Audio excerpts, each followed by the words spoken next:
दोस्तों, आज पेश है मटके का भूत। ये कवच चित्र है दोस्तों।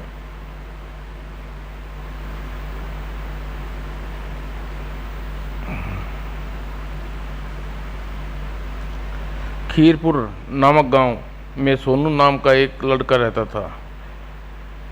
माँ बाप के मर जाने की वजह से वह अकेला रह गया था, इसलिए काफी उद्दंडी बन गया वह। अभी पटाखा फूटेगा। हाय, वाह क्या शानदार पटाखा था। तेरे पटाखे ने मेरा नुकसान कर डाला गुरु। ठहर, अभी तेरी खोपड़ी का पटाखा बजाती हूँ मैं। भाग गया मुआ, लेकिन छोड़ूंगी नहीं। मैं कल ही पंचायत में तेरी शिकायत करूंगी। उधर उसी रात सोनू फिर नई शरारत कर बैठा। ए भाई सुनना। क्या है भाई? इस गांव में नया आया हूँ, मुझे जगत राम के घर जाना है। फंसा मुर्गा। आप ऐसा कीजिए महाशय, इस सड़क से आगे बाईं और मुड़ जाइए, बस थोड़ी दूरी पर ही जगत राम का घर है। अब आएगा मजा जब यह दलदल में फंस जाएगा। चलकर तमाशा देखूं। इस तरफ मुड़ने को कहा था उस लड़के ने। अभी वह थोड़ा सा ही आगे बढ़ा था। ओह, यह क्या? यह तो दलदल है। जैसे जैसे वह स्वयं को निकालने की कोशिश करता, और भी ज्यादा धंसता जाता। आखिर वह जोर से चिल्लाने लगा। ओह, यह तो राम प्रसाद है। तुरंत ही जगत राम वहां पहुंचा। घबराना नहीं राम प्रसाद, मैं आ गया हूं। ले मेरी पगड़ी पकड़ और बाहर आ जा। ओह, यह बच निकला। चलो, इतना मजा ही बहुत है। और इधर कैसे आ गया तू? किसी से मेरे घर का रास्ता पूछ लेता। वह तो गलती कर बैठा मैं। ओह, अब समझा किसने ने बताया तुझे मेरे घर का रास्ता। बाप रे, जगत राम ने मुझे देख लिया। भागू। आओ घर चले, नहा धोकर कपड़े बदल लो। सोनू की शरारतें अब खतरनाक होती जा रही हैं, कुछ बंदोबस्त करना पड़ेगा। उधर अब तो जगत राम पंचायत में मेरी शिकायत अवश्य करेगा। मुझे सचमुच बहुत खतरनाक शरारत थी, मगर आदमी मर जाता तो। अब यहाँ से भागने में ही भलाई है, वरना पंचायत में बहुत बेइज्जती होगी। कहाँ जा रहे हो सोनू? अरे मुखिया किशनलाल बुरे फंसे। सोनू ने तुरंत बहाना बनाया। वो बात यह है मुखिया जी, गांव खाली बैठा बैठा तंग आ गया था, इसलिए कोई काम ढूंढने नगर जा रहा हूँ। तू कब से सुधर गया है? कहीं कोई शरारत करके गांव से तो नहीं भाग रहा? नहीं नहीं, मैं सचमुच कोई काम की तलाश में जा रहा हूँ। शुक्र है जान बची, वरना आज तो लेने के देने पड़ जाते। चलते चलते रात गिराई। रात हो गई है, जंगल काफी घना है, इसलिए रात को पेड़ पर गुजारनी पड़ेगी। आधी रात को 3 चोर उसी वृक्ष के नीचे आकर रुके। आज तो काफी माल हाथ लगा है। यह मटका भी उसी सेठ के कमरे में पड़ा हुआ था, मैं उठा लाया। अवश्य ही इसमें कोई खजाना भरा पड़ा होगा, काफी भारी है। क्या है इस मटके में? जल्दी खोल। खुशी के मारे मेरा दिल ही निकला जा रहा है, लेकिन इससे पहले मटका खोल पाता। अरे घोड़े की आवाज़ें, अवश्य ही सैनिक होंगे।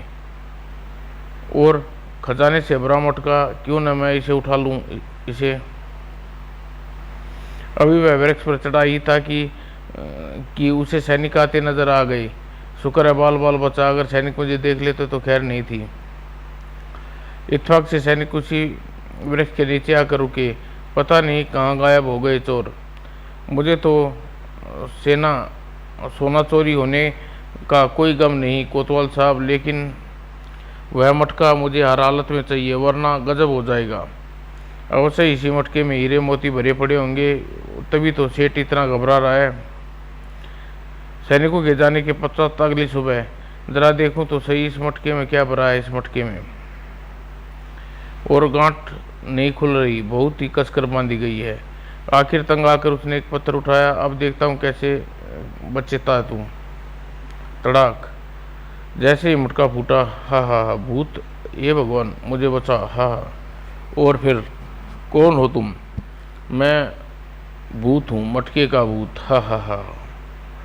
भूत, जल तू जलाल, तू आई बला को टाल, तू घबरा मत सोनू, तेरे मुझे आज़ाद कराया है, आज से मैं तेरा यार हूँ। क्या? हाँ, मैं तेरे हर काम कर दिया करूँगा, लेकिन उसके बदले तुझे मेरी भूख शांत करनी पड़ेगी। क्या क्या खाता है तू? 100% शाकाहारी भोजन, और बदले में जो कहेगा वह करूँगा।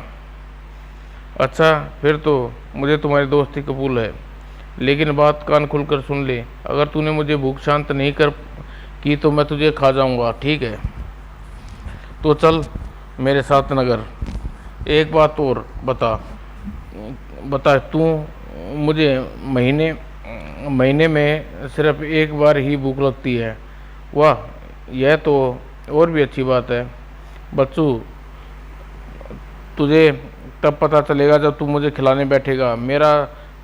तेरा स्वादिष्ट मांस चटकर चकारे लेकर खाऊंगा। सोनू भूत के साथ नगर में आ गया। भूत जी, नगर में आ गया हूँ, अब तुम अदृश्य रूप में मेरे साथ रहो, वरना अनर्थ हो जाएगा। मैं खुद भी यही चाहता हूँ। और अगले ही पल कहाँ गायब हो गया? जनाब, मैं तुम्हारे पास ही हूँ, तुम मुझे आदेश दोगे, मैं अदृश्य रहकर ही पूरा कर दूंगा। चलता हुआ सोनू सराय में आ पहुंचा। आदमियों के सामने देख सोनू दिमाग में शरारत का कीड़ा कुल बनाने लगा। भूत जी, अगर आदमी चारपाई उल्ट जाए तो कैसा लगेगा? बहुत मज़ा आएगा, मैं अभी करता हूँ। और खर, बहुत जोर से हंस रहे हैं, ज़रा इन आपस में लड़ा दो, अभी लो। और फिर, अरे मेरी बाजू को कौन उठा रहा है? इससे पहले ही कुछ समझ पाता, तड़ाक, तूने मुझे क्यों मारा? मैंने नहीं मारा, यह तो पता नहीं किसने मेरे हाथ तुम्हारे चेहरे पर मारा है। झूठ बोलता है कमीने, ये थप्पड़ का जवाब, आह। और फिर, सोनू, क्यों मज़ा आया सोनू? वाह, आनंद आ गया। बड़ी मुश्किल से 2-3 आदमी ने उनकी लड़ाई रुकवाई। बस अब काफ़ी मज़ा दोपहर को लूँगा, बाकी का मज़ा दोपहर को लूँगा। और दोपहर को भोजन परोसा जा रहा था। चलिए भूत जी, अब कर लीजिए, अब कीजिए शुरू अपना कमाल, अभी लो। और फिर कमाल शुरू हो गया मटके के भूत का। तड़ाक, तेरी यह हिम्मत, ये ले इसका जवाब। लेकिन रास्ते में भूत खड़ा था, उसने उसकी कटोरी, नतीजा, तूने मुझे मारा? नहीं नहीं, मैंने तो उसे मारा था, लेकिन तब तक वह वार कर चुका था, ले मेरा जवाब। विष्णु, कुछ ही देर में हालत यह थी। हाँ हाँ, मज़ा आ गया, लेकिन तभी, खामोश, ही वाह, क्या मेकअप हुआ था। तुझे रास्ते में कटोरी क्यों नहीं रोकी? अगर मैं ऐसा करता तो सभी को तुम पर शक हो जाता, और यह कारस्तानी तुम्हारी है। शाम होते ही सोनू नगर घूमने निकल पड़ा। डम डम डम, चलो भूत जी, देखो क्या हो रहा है वहाँ। सुनो सुनो सुनो, राजकुमारी सुनीता को काली पहाड़ी वाला राक्षस छुड़ा कर ले गया। महाराज ने घोषणा की है, जो व्यक्ति राजकुमारी को उस राक्षस से छुड़ा कर लाएगा, महाराज उसे आधा राज्य देंगे। भूत भाई, अगर यह आदमी ऊँट से गिरे तो उसे चोट तो नहीं लगेगी? मैं समझ गया तुम्हारा मनसबा। और फिर, यह क्या हो रहा है? ओह, हा हा हा, मैं समझ गया हूँ, यह किसी की शरारत है। अगर वह अपनी ताकत को ऐसी ओछी हरकत की बजाय अच्छे कामों में लगाए तो सभी उससे प्यार करेंगे, वरना सबकी नज़रों नफरत का हकदार होगा। बात सोनू के दिल से छू गई। यह ठीक कहता है। क्या मिलता है मुझे दूसरों का दुखी देखकर? अब मैं हमेशा भलाई के काम करूंगा, दूसरों के काम आऊँगा। अबे, यह क्या सोच रहा है? तेरा दिमाग तो खराब नहीं हो गया? नहीं भूत भाई, मेरा दिमाग खराब नहीं पहले था, अब ठीक हो गया। अगले दिन, महाराज, राजकुमारी जी को आज़ाद कराने के लिए मैं जाना चाहता हूँ, आपसे आज्ञा लेने आया हूँ। जानते हो नौजवान, तुम क्या कह रहे हो? शायद तुम काली पहाड़ी वाले राक्षस को नहीं जानते। काली पहाड़ी पर जाने वाला कोई मनुष्य आज तक लौट कर नहीं आया।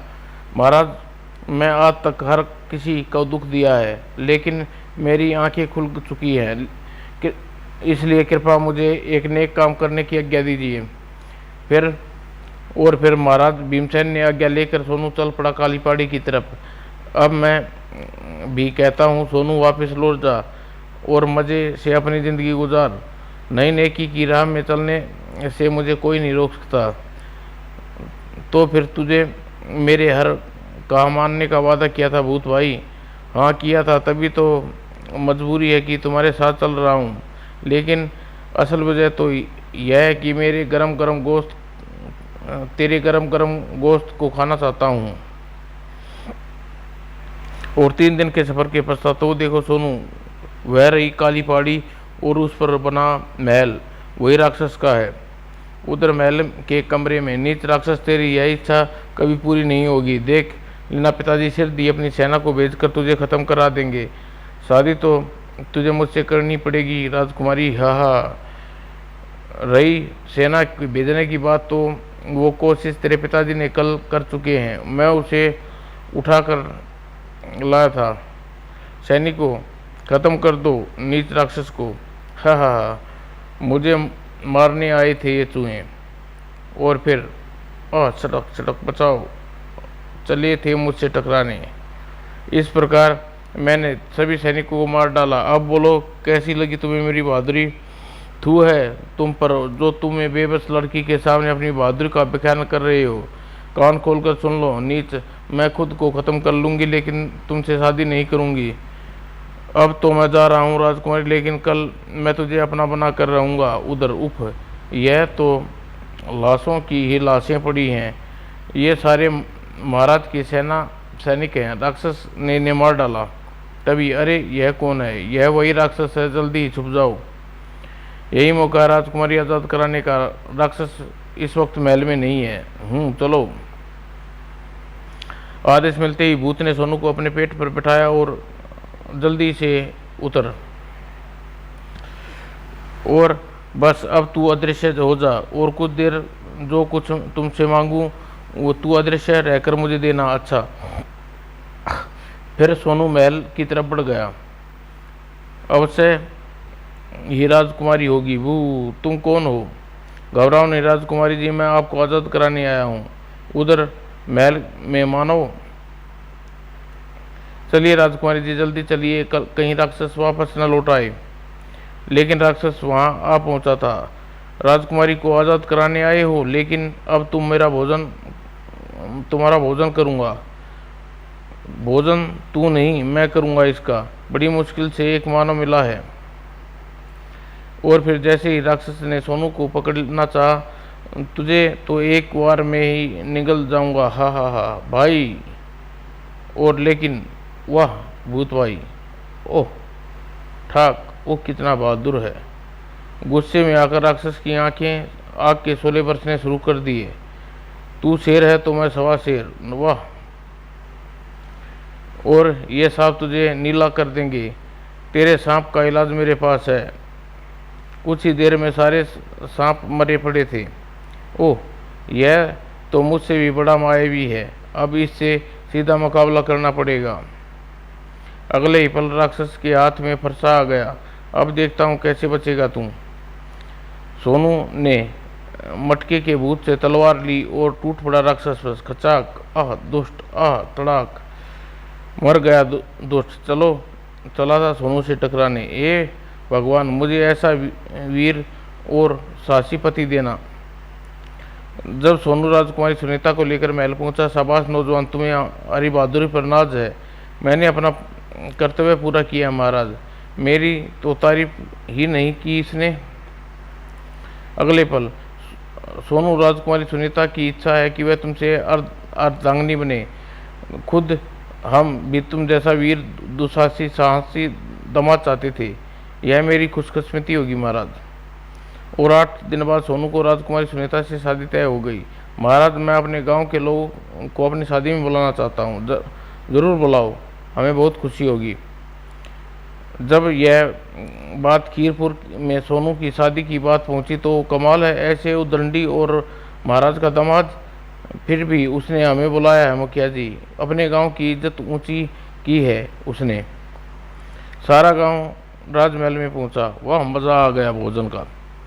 अगले दिन बड़ी धूमधाम से सोनू और राजकुमारी सुनीता की शादी हुई। बस महल की छत पर। बस सिर्फ 3 दिन रह गए हैं, पूरे महल का भोजन समाप्त करूं। फिर जब सोनू मेरी भूख शांत नहीं कर पाएगा तो मैं उसे खा जाऊंगा। यम यम यम। और उधर महल में एक कमरे में क्या क्या बहादुरी से आपने उस राक्षस को ख़त्म किया था, लेकिन मेरी बहादुरी के साथ साथ उस भूत ने भी मेरी बहुत साथ दिया था सुनीता। और चौंक पड़ी सुनीता यह सुनकर। भूत? लेकिन वहाँ तो कोई भी नहीं था, अदृश्य रूप में मेरे साथ था। अवश्य ही उसकी भूख के पीछे कोई राज है स्वामी। क्या राज होगा? खा जाएगा 10-20 रोटियां? नहीं स्वामी, हंसकर न टालिए मेरी बात को। आप कल भूत से पूछिएगा वह कितना खाना खा सकता है। सुबह होते ही, भूत भाई परसों तुम्हें खाना खिलाना है। कितना खाना खा लोगे तुम? खाने से पहले कैसे बता सकता हूँ, जितनी भूख लगेगी उतना खाऊंगा। अगर मैं तुम्हारी भूख शांत नहीं कर पाया तो मैं तुम्हें खा जाऊंगा। यम यम। और उसने सारी बात आकर सुनीता को कह सुनाई। अब मैं समझी, भूत आपको खाना चाहता है। एक काम कीजिए, अगले दिन। भूत भाई, कल तुम्हें खाना खिलाना है? हाँ। तो आज के दिन मैं तुम्हें जो भी आदेश दूंगा उसे पूरा करना पड़ेगा। अगर नहीं किया तो तुम्हें खाना खाए बिना ही वापस बगैर रहना पड़ेगा। मुझे याद है मुझे याद है अपना वादा। आज तुम्हारी हर बात मानने को तैयार हूँ। तो मेरा आदेश है, जितना तुम खा सकते हो उससे कई गुना ज़्यादा भोजन तुम आज मुझे ला कर दोगे। क्या? वादा किया हुआ था। मटके भूत ने, इसलिए उसे पूरा करना पड़ा। बुरे फंसे। दिल के अरमां आंसुओं में बह गए। तुम्हें खाने की तमन्ना करते करते रह गए। खाओ खाओ भूत भाई, जी भर के खाओ। कचर। इस प्रकार सोनू ने मटके के भूत को सारी उम्र अपना गुलाम बनाए रखा। समाप्त दोस्तों।